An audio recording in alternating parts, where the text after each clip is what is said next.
आप देख रहे हैं एवन मुशारा मीडिया पर। मेरे नबी की जिंदगी देखो। यहाँ लोग लड़ने की बात ज्यादा करते हैं, एक दूसरे को जन्नत दोज़ख बांटते रहते हैं। अल्लाह अल्लाह के हाथ में रहने दो भैया। मेरे नबी को देखो, बहुत मशहूर वाकया है मगर इससे सीखो। पत्थर है, ऐलान नबूवत के पहले का वाकया है। रहमतुल लिल आलमीन है ना, इनकी रहमतुल लिल आलमीनी की क्वालिटी देखो। पत्थर है, झगड़ा हो गया, पत्थर के बारे में लफड़ा हो गया, झगड़ा हो गया। पत्थरों के बारे में हमेशा झगड़ा होता रहता है। झगड़ा हो गया, और वो भी किस पत्थर के बारे में? जन्नती पत्थर के बारे में। पता चला जन्नती चीजों के बारे में भी झगड़ा होता है, ऐसा नहीं है। तो जन्नती पत्थर के बारे में झगड़ा हो गया। वो कह रहे हैं मैं रखूंगा काबे के दीवार में, वो कह रहे हैं मैं रखूंगा, वो कह रहे हैं मैं रखूंगा। जितने कबीले वाले हैं उतनी बोली। जैसे हमारे यहाँ हर बिरादरी वाले अलग अलग लीडर लिए घूमते हैं, वैसे वहीं पर मैं रखूंगा, वो कहे मैं रखूंगा, वो कहे मैं, मेरा कबीला बड़ा है, वो कहे मेरा खानदान बड़ा है, वो बोले मेरा नस्ब बड़ा है, वो बोले मेरी पाकिज़गी बड़ी है, वो कहे मेरे पास ज्यादा ताकत है, मैं रखूंगा। ये मैं में वो पत्थर रखा रहा, कोई नहीं रख पा रहा था। ये जब मैं की लड़ाई रखोगे ना तो इशू वहीं पर रहेगा, आगे तरक्की नहीं कर पाओगे। इसलिए मैं छोड़ो, ऐ मुसलमानों मैं छोड़ो। ये जो मैं है, ये मैं से भी खतरनाक है। एक होती है मैं जिसको शराब कहते हैं, एक होती है मैं। नशा दोनों में है। मैं में भी नशा है। क्या कहना मैं में भी नशा है और मैं में भी नशा है। मैं में कदम लड़खड़ाते हैं और मैं में पूरी रूह लड़खड़ाती है। मैं पी करके आदमी गिरता है और मैं में आकर के पूरे अमल बर्बाद हो जाते हैं। मैं से भी बचो और मैं से भी बचो। इन दोनों नशों से बचना जरूरी है। तो मैं चल रहा था, मैं बढ़ाऊंगा, मैं बड़ा कि तू बड़ी, मैं बड़ा कि तू बड़ी, मैं बड़ा कि तू बड़ी चल रहा था। तब तक कि सरकार तशरीफ लाए। अच्छा हाँ, अब मैं करते रहे तो उनमें से किसी ने कहा भैया ऐसा है, लड़ो मत, ऐसा करो कि किसी को अपना हाकिम बना लेते हैं। कहा किसको बनाएंगे? मेरे कबीले का बनाओ। वो बोले मेरे कबीले का बनाओ। वो बोले मेरा कबीला वाला फैसल करेगा, वो बोलेगा मेरे कबीले का उद्घाटन करेगा।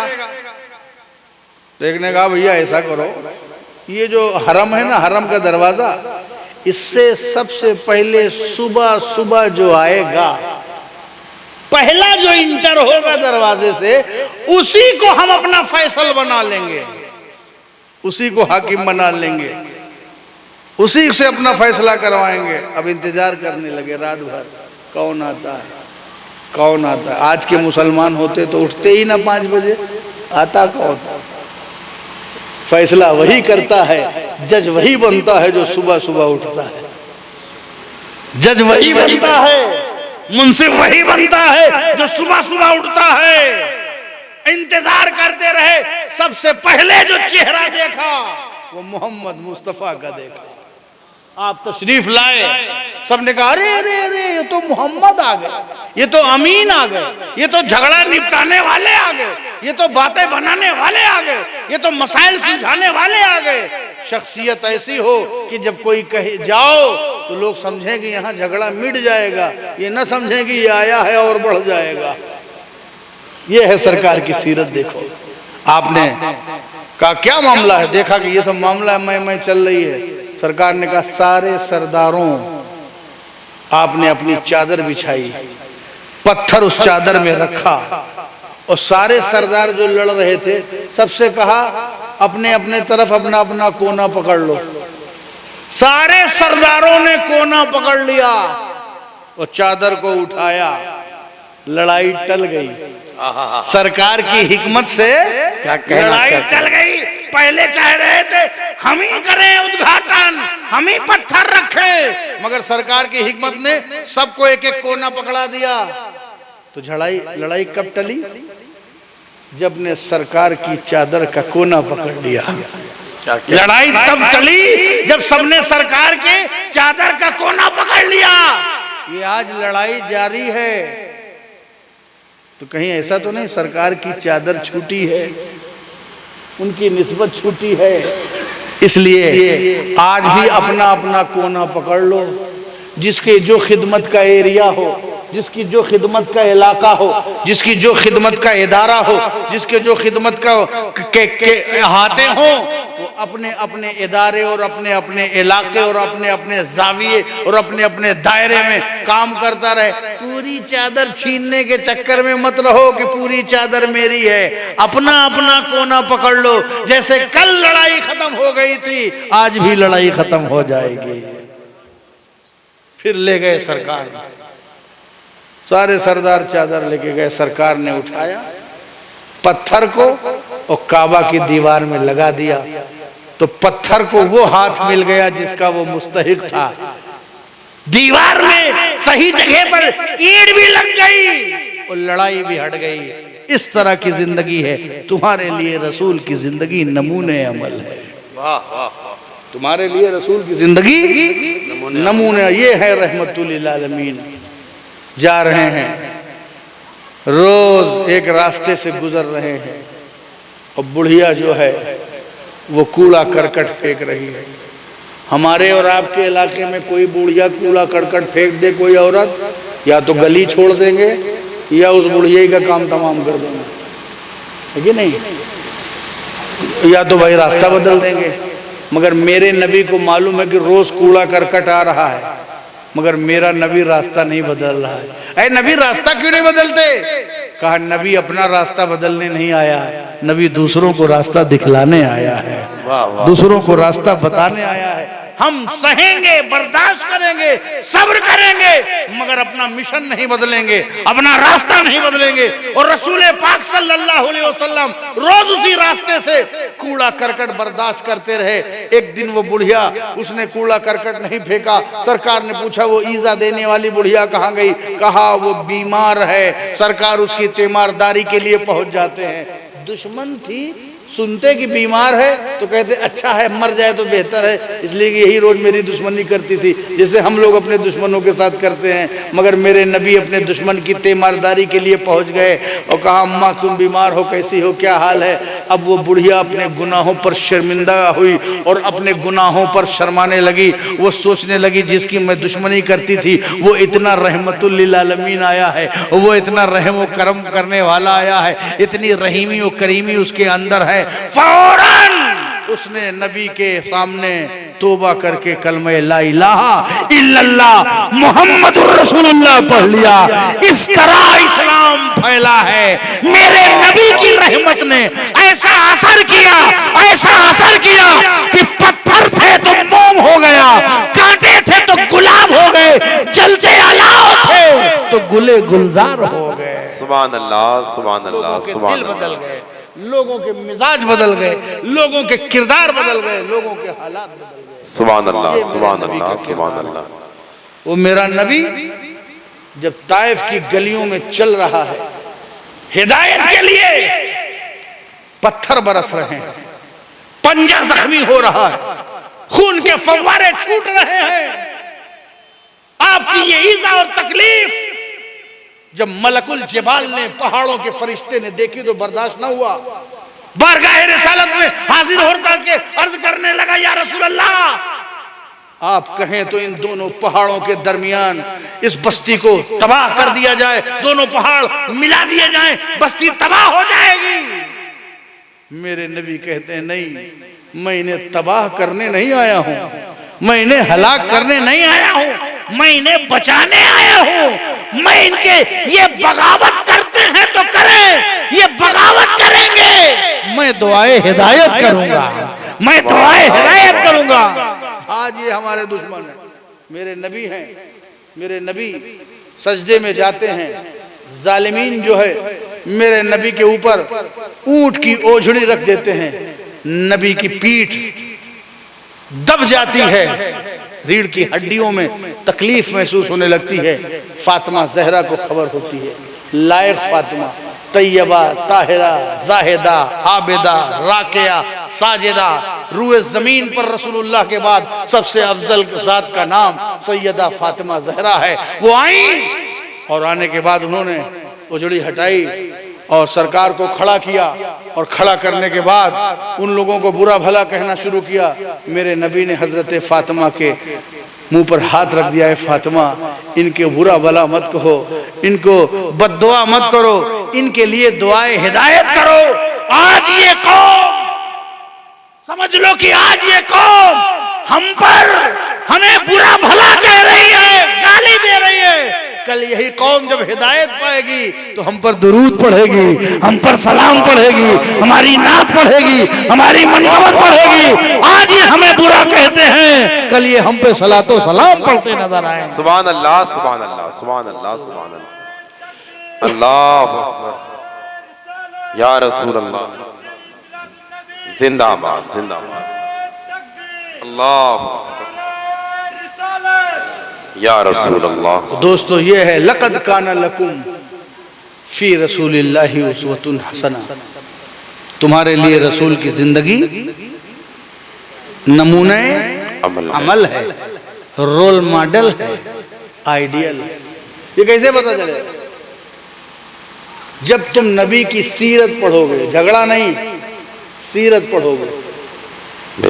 झगड़ने के लिए तो तैयार हो, मगर सीरतें नहीं मालूम। जिसके झगड़ने के लिए तैयार हो उसकी सीरतें नहीं मालूम। अजीब और गरीब कौम हो चुकी। एक साहब थे, खान साहब थे जलाली, एक के पीछे पड़ गए। अब एक कलमा पढ़ नहीं तो मैं मार डालूंगा तुझको। दौड़ा लिया, पढ़ कलमा। वो भागा, उसको पकड़ लिया और तलवार तानी उस पर, मार डालूं, पढ़ कलमा। तो कहा अच्छा ठीक है भैया, जान बचाने के लिए पढ़ाए दो कलमा। कह रहा वो तो मुझे भी नहीं मालूम। कहा अच्छा पढ़ा दीजिए भैया, अब जान तो बख्शो। कहा मुझे भी नहीं मालूम है, ये मालूम है पढ़ कलमा नहीं मार डालूंगा, और खुद कलमा नहीं आया। ये हाल है इस कौम का, खुद कुछ नहीं मालूम है। जिसके लिए जान पर लड़ने के लिए तैयार हो, लब्बैक लब्बैक। पूछो सरकार की सीरत क्या है, सब गायब। क्या कहना, क्या कहना। जलसों से जो तुमने जो सीखा है, जरा गहराई में उतरो। और हकीकत में एक सवाल पूछूंगा, ईमानदारी से बताना। अभी पहले हाथ उठाया था, फिर उठवा रहा हूँ। तुम लोगों ने में से, अभी स्टेज पे तो नहीं मैं पूछूंगा, ये डिपार्टमेंट का मामला है, इज्जत बचाए रखना चाहिए। नहीं स्टाफ वाले नाराज हो जाएंगे तो कभी याद भी नहीं करेंगे। तो इनको तो मैं नहीं बोलूँगा, इनको माफ़ करता हूँ, मगर हाँ यहाँ पर भी ऐसे ही। मगर तुम लोगों में उठा रहा हूँ जो कि तुम खर्चा कर रहे हो। तुम बताओ, अल्लाह को हाजिर और नाजिर जान करके उठाओ हाथ, बताओ कि तुम लोगों में से कितने लोगों ने पूरी रसूल की सीरत पढ़ी है? एक को पढ़े हो तो बताओ प्लीज। अल्लाह को हाजिर और नाजिर समझकर, जिसने आमीना की गोद से लेकर के गुंबद खजरा में मकी होने तक किसने सरकार की सीरत पढ़ी है? प्लीज टेल मी, है कोई? कितने जलसे किए? 200 की किताब नहीं मिलेगी। जिस कौम के नौनिहालों ने आज तक अपने नबी की सीरत नहीं पढ़ी, वो कौम क्या तरक्की करेगी? बस यही है तुम्हारा टेस्ट, यही है डायग्नोज, यही है तुम्हारा फिंगरप्रिंट, और यही है तुम्हारा ब्लड टेस्ट, और यही है तुम्हारी स्क्रीनिंग। जो कौम के रहनुमा खुतबा तुमको सरकार की सीरत न पढ़ा सके हों, वो सब नाकाम हैं। उन सबको जिम्मेदारी लेने की जरूरत है। जब कंपनी फ्लॉप हो तो मैनेजर की जिम्मेदारी है, बेशक बेशक बेशक। कंपनी मालिक की जिम्मेदारी है, सुपरवाइजर की जिम्मेदारी है। और जब कौम नाकाम हो तो खतीबों की जिम्मेदारी है, रहबरों की जिम्मेदारी है, मुर्शिदों की जिम्मेदारी है, ये उलमा की जिम्मेदारी है। उलमा को चाहिए और जिम्मेदारों को चाहिए कि अपनी नाकामी को एक्सेप्ट करें कि लाखों करोड़ों जलसे हो गए, आज इस जलसे में एक बंदा ऐसा नहीं है जिसने रसूल की सीरत पढ़ी हो। ये तो आवाम की बात, खवास में भी यही हाल है। कौआ कान ले गया वाली आदत है, किसी को पढ़ते नहीं। अभी जिसका नारा लगाएंगे ना इश्क मोहब्बत में, उसी की कोई किताब नहीं पढ़ी होगी। अभी मैं पूछ लूं तो हालत खराब हो जाएगी। तो जितने नारा लगाते हैं सिर्फ लड़ाई और टेंशनबाजी के हिसाब से अपनी सुन्नियत को चलाने की कोशिश कर रहे हैं। कुछ नहीं सीखा है, सिर्फ लड़ाई और झगड़े की बात की है। सिर्फ हर चीज को एक्सप्लॉइट किया है, भड़काया है जज्बात को और पैसा कमाया है, उसके अलावा कोई काम नहीं किया। नबी की सीरत नहीं पढ़ी किसी ने, नबी की हयात नहीं पढ़ी, उनकी मक्की जिंदगी क्या है, उनकी मदनी जिंदगी क्या है, उनके जंग के उसूल क्या हैं, उनके मुजाहिदाना कारनामे क्या है, उनकी इंसानियत नवाजी क्या है, उनके ह्यूमन राइट्स क्या हैं। मेरे नबी से दुनिया को ह्यूमन राइट, इंसानी हुकूक का पैगाम मिला। मेरा नबी बेवाओं का सहारा बन के आया, मेरा नबी यतीमों का सहारा बन के आया, मेरा नबी इल्म का आलम बन करता हुआ आया, मेरा नबी जहालत के अंधेरों को चाक करता हुआ आया, मेरा नबी रोशनी लेके आया, मेरा नबी चराग लेके आया, मेरा नबी नूर लेके आया, मेरा नबी मंसूर हयात लेके आया, मेरा नबी किताब हिदायत लेके आया, मेरा नबी इस दुनिया के लिए मोहसिन और उजाला बन के आया। वो कौम खुद आज अंधेरे में गुम पड़ी हुई है। अल्लाह अकबर, अल्लाह अकबर, अल्लाह। वो कौम खुद, तुम दूसरों को उजाला बांटते, अपने नबी का तुम खुद अंधेरे में भटक रहे हो। बेशक बेशक। इसलिए आज के बाद कल जाना, सबसे पहले नबी की सीरत की किताब खरीदो। बेशक बेशक। नबी की सीरत, जिम्मेदार लोग भी नबी की सीरत की किताब खरीदो बेशक और हर रोज एक सफा पढ़ो। बेशक बेशक। और इसलिए ना पढ़ना कि तकरीर करना है, सिर्फ इसलिए ना पढ़ना जैसे लोगों ने पढ़ा है, वो इसीलिए पढ़ते हैं कि उन्हें कल तकरीर करना है। अमल के लिए पढ़ना, बेशक बेशक। सीखने के लिए पढ़ना, दूसरों को बताने के लिए नहीं, सिर्फ अपना अमल करने के लिए पढ़ो। एक एक वर्क पढ़ो और एक एक वर्क को अपनी जिंदगी में शामिल करते जाओ। उधर किताब खत्म होगी, उधर तुम्हारी जिंदगी रसूल की सीरत की किताब बन जाएगी। सुभान अल्लाह, सुभान अल्लाह, सुभान अल्लाह, सुभान अल्लाह, सुभान अल्लाह। उधर तुम्हारी जिंदगी रसूल की सीरत की किताब। मेरी माएँ और बहनें माशाअल्लाह हयात फातिमा पढ़ें, हयात खदीजा पढ़ें, हयात आयशा पढ़ें, तो उनको पता चलेगा कि किस तरीके से कदम मिला के हजरत खदीजतुल कुबरा ने नबी का साथ दिया है, किस तरीके से फातिमा ज़हरा ने अपने बाप का साथ दिया है, किस तरह हजरत आयशा सिद्दीका जो हैं वो अपने शौहर के साथ रहा करती थी। तुम्हें शौहरों के हुकूक पता चलेगा, घर चलाने की भी तरबियत पता चलेगी, और माशरे को बेहतरीन और सुधरा और पाकीज़ा बनाने के लिए तुम्हें वो सारी मालूमात हासिल होगी। नबी की सीरत पढ़ो तो, बाबाओं की सीरत पढ़ रखी है, मजजूबों की करामत तुम्हें ज़बानी याद है, और जिनके सदक़े में सारे बाबा हुए और सारे मजजूब हुए, सारे वली हुए, उनकी सीरत आपको नहीं मालूम। दुनिया में एहतराम के काबिल हैं जितने लोग, दुनिया में एहतराम के काबिल हैं जितने लोग, हम सबको मानते हैं, मगर मुस्तफा सुभान अल्लाह, सुभान अल्लाह, सुभान अल्लाह। हमारे लिए गौसे आजम इसलिए गौसे आजम हैं कि उनका कदम नक्शे मोहम्मद सल्लल्लाहु अलैहि वसल्लम पे था। हमारे लिए गरीब नवाज इसलिए सुल्तानुल हिंद है कि वो मुस्तफा की अता हैं और उनके खुल्के हसन का नमूना थे। ये जितने वली हैं इसलिए वली हैं कि नबी के कदम पे उनका सुलूक है। जो गुलाम नबी होता है वही अली होता है, वही वली होता है, वही अली होता है। अली को अली बनाया किसने? वाह वाह वाह। अली को बना, अबू बकर को बनाने वाले नबी, उमर को बनाने वाले नबी, उस्मान को बनाने वाले नबी, अली को बनाने वाले नहीं। सखावत अली से आई और नबी से आई, सदाकत नबी से आई, शुजाअत नबी से आई। ये सब नबी का सदका है। सुभान अल्लाह, सुभान अल्लाह। इसलिए दोस्तों, नबी की सीरत पढ़ो तो पता चलेगा कि सीरत क्या है। फिर तुम्हें उन बुजुर्गों की जिनसे तुम करीब रहते हो, उनकी जिंदगी देखोगे तो पता चलेगा कि किस तरीके से उन्होंने नबी की जिंदगी पर अमल किया है। वाह वाह। नबी की जिंदगी पर अमल किया है। कुरान हमसे ये कह रहा है, लक़द काना लकुम फी रसूलिल्लाहि उस्वतुन हसना। तुम्हारे लिए रसूल की जिंदगी नमूने अमल है, रोल मॉडल है, आइडियल है, मार्गदर्शक है। फजूल की जिंदगी छोड़ो, रसूल की जिंदगी अपनाओ। यही मेरा पैगाम है।